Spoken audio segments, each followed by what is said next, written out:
jërë ngeen jëf yéen ñi safoo site internet bi di Buzz Actu 221 nuyu nañ leen bu baax jaajëfal leen ci kóolu tege sopp bi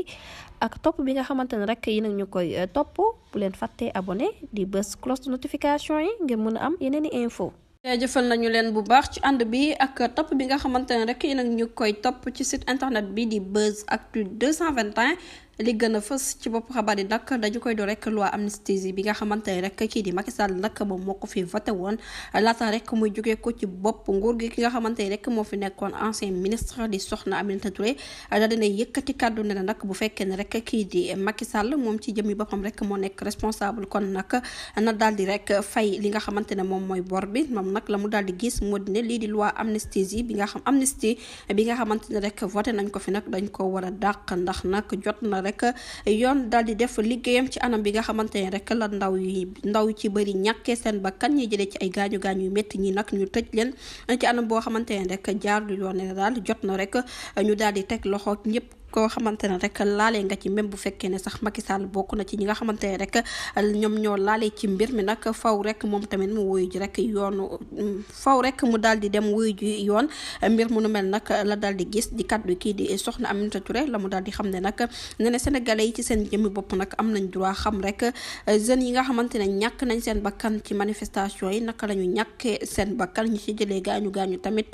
naka la ñu gaañoo ak ñi nga xamante ne rek tëj nañ leen naka lañ leen tëjee di kaddu yi nga xamante ne Soxna Aminata Touré daal dina koy yëkkati bu ñu jugee ko foofu nag dañu daal di wax rek ci démantèlement bi nga xamante ne rek daal dinañ koy def ci ab site boo xamante ne rek dañ fay seetee ab or ñu dippee ko nag or clandestine ci département bu Saraya lu toll ci juróom fukki nit ak juróom-ñett rek la ñu daal di teg loxo ñaar fukk ak ñett yi nag jamono ji fëgg nañ leen lii di garde à vue ñi nga xamante ne ñoom ñooy unité zone militaire numéro 4 nag ñoom ñoo daal di rek réussir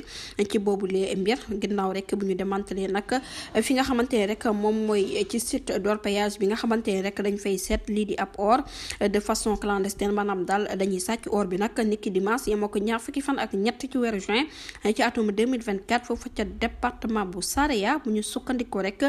ci direction de l'information des relations publiques de l'armée sénégalaise mi joxe boobu li xibaar toll ci juróom fukk ak juróom-ñett doomu aadama rek teg nañ leen loxo ñaar fukk ak ñett yee jamono ji ña nga ca garde à vue lu ëpp nag fukki moto ak ñett yoo xamante ne rek ay moto pompe lañ jàpp nañu ko ñaari groupe électrogène ak ñaar fukki moto ak 38 concasseurs yi nga xamante ne rek dafa fees dell ak or ak lu toll ci 64 pelle ak 5 panneaux solaires nag daal dinañ koy teg loxo ba daal di koy jébbal rek gendarmerie ci cadre opération bi nga xamante ne rek doon nañ ko def nag ca boobulee bët gànnaaru réew kii di armée Sénégal ci jëmi boppam rek ñu ngi ko doon mëne nag niki 10 février mu nekk opération boo xamante ne rek dañuy sécuriser région est bu réew mi ci lañu gis nag boobulee mbir waaye nag lañ ci jublu woon du leen rek lu taxal sentiment kaaraange bi nga xamante ne rek moom moo dox ci diggante nag askan wi waaye rek ak lépp loo xamante ne rek dafay niru sàcc wala njuuj njaaj te état àndu ci nag ñu daal di koy teg loxo ci mbir mu nu mel nag la ñu daal di def rek boobule saisi